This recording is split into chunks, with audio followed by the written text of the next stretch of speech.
నమస్తే.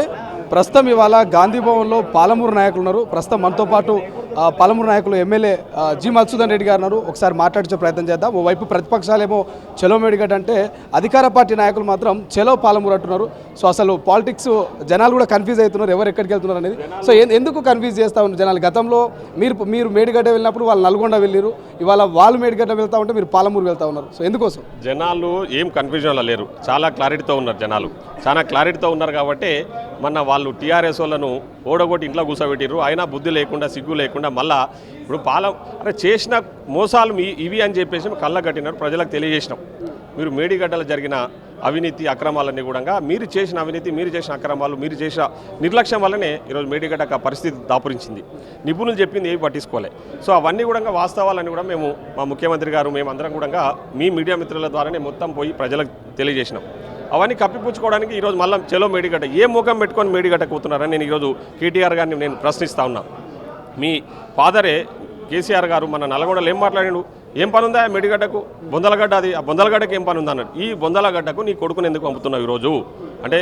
రేపు మళ్ళీ ఎంపీ ఎలక్షన్లు వస్తున్నాయి, ప్రజలను ఏ విధంగా మోసం చేయాలన్న ఆలోచనతోనే నువ్వు ఆ రోజు ఈ కార్యక్రమాన్ని తీసుకున్నావు అంటే తప్పుడు ఆలోచనతో మళ్ళా ప్రజలను మభ్యపెట్టి మాయ చేసిన ఆలోచనతోనే మీరు మేడిగడ్డకు పోతున్నారు. కాబట్టి వాస్తవాలు ఏమి, పాలమూరుని ఏ విధంగా మీరు అన్యాయం గురి చేశారు, పాలమూరు రంగారెడ్డి ప్రాజెక్టుకు ఎందుకు వివక్ష చూపించారు అనే విషయాలన్నీ కూడా తెలియజేయాలని మేము కూడా రేపు చలో పాలమూరు రంగారెడ్డి పర్యటన పెట్టుకున్నామని చెప్పి సందర్భంగా తెలియదు. కాంగ్రెస్ కాళేశ్వరాన్ని కూల్చేందుకు కుట్ర చేస్తుంది.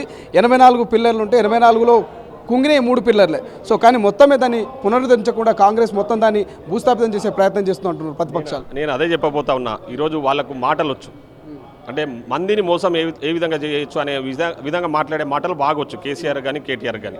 ఆ విధంగా వాళ్ళు అరే నీవు చేసిన తప్పుల వల్ల ఆ ప్రాజెక్టు కుంగిపోతుందాడ, దాన్ని కప్పిపుచ్చుకోనికే దాన్ని ఎట్లా చేద్దాము, దాన్ని ఎట్లా బాగు చేద్దామని మేము మిమ్మల్ని రమ్మని చెప్పినాం. ఆ రోజు మేము కూల్చాలని ఆలోచన చేయలే. జరిగిన అన్యాయాన్ని, అక్కడ ప్రాజెక్టు కూలిపోతున్న విషయాలన్నీ కూడా ప్రజలకు తెలియజేసి దాన్ని మళ్ళా ఎట్లా మనం ముందుకు తీసుకెళ్దామనే విషయాల మీద మిమ్మల్ని రమ్మంటే మీరు రాలే. ఈరోజు కాళేశ్వరం కూలగొట్టాల్సిన అవసరం మాకేముంది? మేము తెలంగాణ ప్రజలకు న్యాయం చేయాలి, తెలంగాణ ప్రజలకు మేమైతేనే న్యాయం చేస్తామని ఈరోజు మాకు అవకాశం ఇచ్చారు ప్రజలు. మీ అన్యాయాన్ని, మీ అక్రమాలను అన్నీ కూడా ప్రజలకు గ్రహించిర్రు. ప్రజలకు అర్థమైపోయింది కాళేశ్వరంలో ఏ విధంగా అవినీతి జరిగింది, కాళేశ్వరం పట్ల ఈరోజు కేసీఆర్ చేసిన తప్పులు ఏంటివి అనేది ప్రజలు నిర్ణయం తీసేసుకున్నారు, అర్థమైపోయింది. కాబట్టి వీళ్ళు గుమ్మడికాయల దొంగ ఎవరంటే భుజాలు దడుపుకున్నట్టు ఈరోజు మళ్ళీ ఉటావుటిన మేడిగడ్డ టూర్ పెట్టుకున్నారు. నువ్వు పోయి ఏం చేస్తున్నావు మేడిగడ్డకు? ఏం చేసేది? నువ్వు చేసిన తప్పులు అయిపోయినాయి ఆల్రెడీ. నువ్వు ఆ రోజు నిపుణుల సలహాలు పాటించి వాళ్ళు చెప్పిన విధంగా టైం తీసుకొని ప్రాజెక్టు పూర్తి చేస్తే ఈరోజు ఈ పరిస్థితి దాపురించకపోతుండే. కానీ నువ్వు చేయడం వల్ల ఈరోజు నేను ఒకటి ఎగ్జాంపుల్ చెప్తా ఉన్నా. ఈరోజు నాగార్జున సాగర్ ఉంది, జూరాల ప్రాజెక్టు ఉంది. ఎందుకు 50 సంవత్సరాల క్రితం కట్టిన ప్రాజెక్టులు ఇంత పగడ్బందీగా ఉన్నాయి? ఈ ప్రాజెక్టు ఎందుకు కుంగిపోయింది? నీ యొక్క నిర్లక్ష్యం. నీవు నిపుణుల సలహాలు ఏవి కూడా పాటించలే.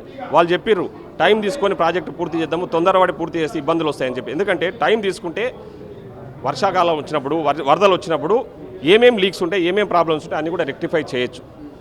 అవి ఏమి వాళ్ళ అధికారులు చెప్పినవి ఏమి వినలే నువ్వు.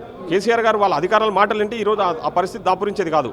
వాళ్ళు టైం తీసుకుంటే వరదలు వచ్చినప్పుడు ఏమన్నా ఎక్కడైనా లోపాలు ఉంటే ఆ లోపాలని బయటపడతాయి. ఆ లోపాలను సరి చేసుకుంటూ కింది నుంచి పగడ్బందీగా కట్టుకుంటూ వస్తే కాళేశ్వరం ప్రాజెక్టు నిలబడుతుండే. కానీ ఎవరి మాటలు పట్టించుకోకుండా ఒక నియంతలాగా అధికారుల మాటలు, నిపుణుల మాటలు కూడా పెడచెవిన పెట్టి ఈరోజు నీ సొంత నిర్ణయాలతో ఆ ప్రాజెక్టు కట్టినావు కాబట్టి ఆ ప్రాజెక్టు కాళేశ్వరానికి ఆ పరిస్థితి దాపురించింది. ఈరోజు పాలమూరు రంగారెడ్డి ప్రాజెక్టును నువ్వు 2015లో శంకుస్థాపన చేసినావు కేసీఆర్ గారు.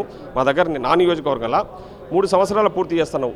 8 సంవత్సరాలు ఎందుకు పట్టించుకోలేవు నువ్వు? మరి నువ్వు కాళేశ్వరం మీద ఉన్న శ్రద్ధ పాలమూరు రంగారెడ్డి మీద ఎందుకు పెట్టలే నువ్వు? పాలమూరు రంగారెడ్డి ఆడ 1,00,000 కోట్లు తగిలేసినావు కదా, ఈడ మాకు 35,000 కోట్లు అయితే ప్రాజెక్టు పూర్తి అవుతుండే. ఇన్ టైంలో నువ్వు ఎందుకు ప్రాజెక్టును పూర్తి చేయాలని చెప్పి నేను ఈరోజు అడుగుతా ఉన్నా. అంటే నువ్వు పాలమూరుని అన్యాయం చేసినావు కదా, ఆ విషయాలన్నీ తెలియజేయాలనే రేపు మేము పాలమూరు రంగారెడ్డి పర్యటన పెట్టుకున్నాము. వాస్తవాలన్నీ కూడా బయట పెడతాము, మీరు చేసిన అవినీతి అంతా కూడా బయట పెడతాము అని చెప్పేసి ఈ సందర్భంగా తెలియజేస్తాం. జిఎంఆర్ గారు, మీరు పాలమూరు బిడ్డగా, పాలమూరు ఎమ్మెల్యేగా గత అసెంబ్లీ ఎన్నికల వేళ కేసీఆర్ గారు పాలమూరు పచ్చబడ్డది, వలసలు ఆగినాయి, ఇక్కడనే సస్యశ్యామలంగా ఉంది, రైతులంతా బాగున్నారు అన్నటువంటి స్టేట్మెంట్ ఇచ్చిండు. ఇది వాస్తవమా కాదా? ఇప్పుడు వాస్తవం ఏంటంటే ఒకవేళ పాలమూరు పచ్చబడింటే, పాలమూరు వలసలు ఆగిపోయింటే కాంగ్రెస్ పార్టీకి 12 సీట్లు గెలిచే అవకాశం లేకుండా ఉండేడా?